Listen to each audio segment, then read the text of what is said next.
Scattered across the vast landscapes of Eastern Europe and Central Asia, strange monoliths lay sleeping. They looked like crashed starships, forgotten alien temples, or concrete gods from a lost civilization. For decades, they have stood silent, abandoned to the wind and snow, their purpose a mystery to most of the outside world. But these are not relics of an alien race. They are ghosts of a very specific and very powerful future. A future that was dreamed not in Hollywood studios or in the pages of comic books, but in the heart of the Soviet Union.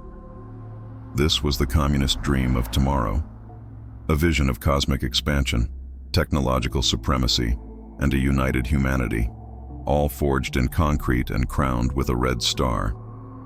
This is the story of the future the Soviets promised and the incredible world they left behind.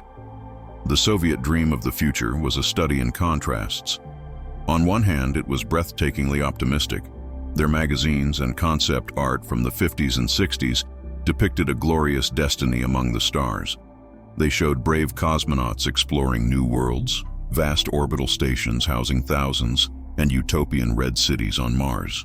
It was a vision of humanity unbound, powered by the engine of collectivism. This was the Cosmism philosophy in action, a belief that humanity's destiny was to overcome death and conquer the universe. But back on Earth, this dream took on a very different form.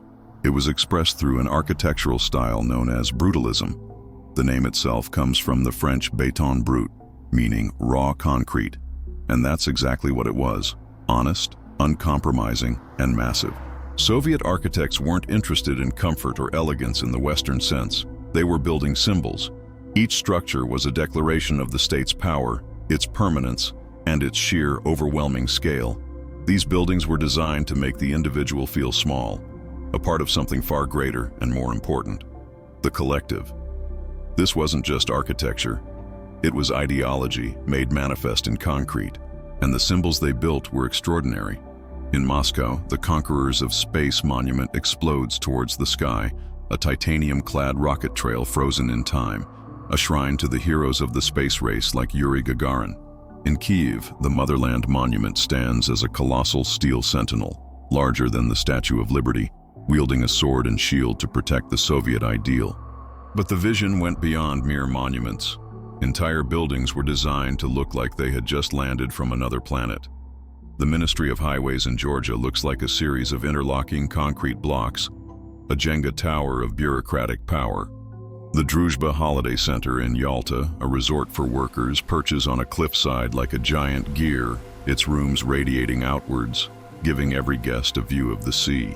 Perhaps the most famous example is the aforementioned Buzluja monument in Bulgaria, a flying saucer of concrete and mosaics built on a remote mountain peak to be the ceremonial headquarters of the Communist Party. Inside, vast mosaics depicted the glory of the worker and the bright communist future. Today, it stands empty, a hollowed-out starship, its mosaics crumbling, a powerful symbol of a future that crash-landed. The Soviet vision wasn't just about static monuments.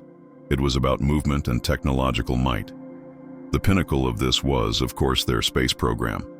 While the American Saturn V rocket was a marvel of raw power, the Soviet N-1 rocket was a beast of complexity, with 30 engines clustered at its base. Though it ultimately failed, its design speaks to a different engineering philosophy. Their greatest triumph was the Buran space shuttle. A direct counterpart to the American shuttle, it flew only once, an unmanned, perfectly automated mission, before the program was canceled and the orbiters were left to decay in colossal hangars. On the ground, their imagination was just as wild.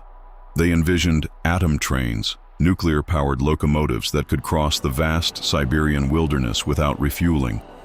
They designed massive ekranoplans, colossal sea-skimming vehicles that were part plane, part ship, designed to move troops and cargo at incredible speeds across the Caspian Sea. The Caspian Sea Monster, as it was nicknamed by the West, was a true titan of the Cold War. Even their consumer vehicles had a touch of the cosmos. The classic Lada, while simple, had a ruggedness born from necessity, and concept cars from designers at VNEIT looked like lunar rovers designed for the streets of Moscow. Every piece of technology, from a rocket to a car, was a tool meant to serve the collective and propel the state forward into its predestined future. So what happened to this grand concrete vision of tomorrow?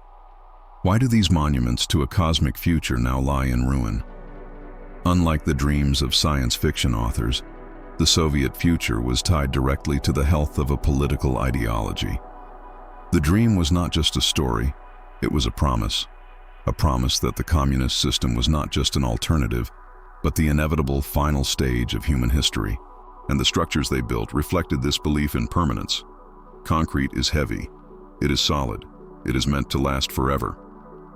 But the ideology, it turned out, was not. The Soviet dream was a top-down vision, dictated by the state, not grown organically from the desires of its people. It was a future built on control, and when the control faltered, the dream lost its foundation. The immense cost of this cosmic ambition, both in resources and in human freedom, created cracks in the concrete facade. When the Soviet Union collapsed in 1991, it wasn't just a political system that ended. An entire timeline, an entire potential future, was orphaned. These ruins are not just abandoned buildings. They are the tombstones of a dead future. They stand as a powerful lesson that no matter how grand or technologically advanced, a future that is too rigid, too heavy, and too disconnected from the human spirit will eventually crumble under its own weight. The Red Empire is gone, but its dreams still haunt the landscape. These concrete titans, these decaying starships, are more than just failed projects. They are monuments to the sheer power of human ambition, a testament to a time when an entire civilization looked to the stars and truly believed they could build a new reality.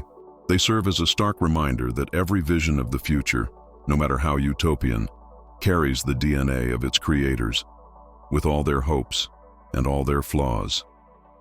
Here at the Future Past, we believe these ruins have stories to tell. They are whispers from alternate timelines, warnings and inspirations buried in the dust of history.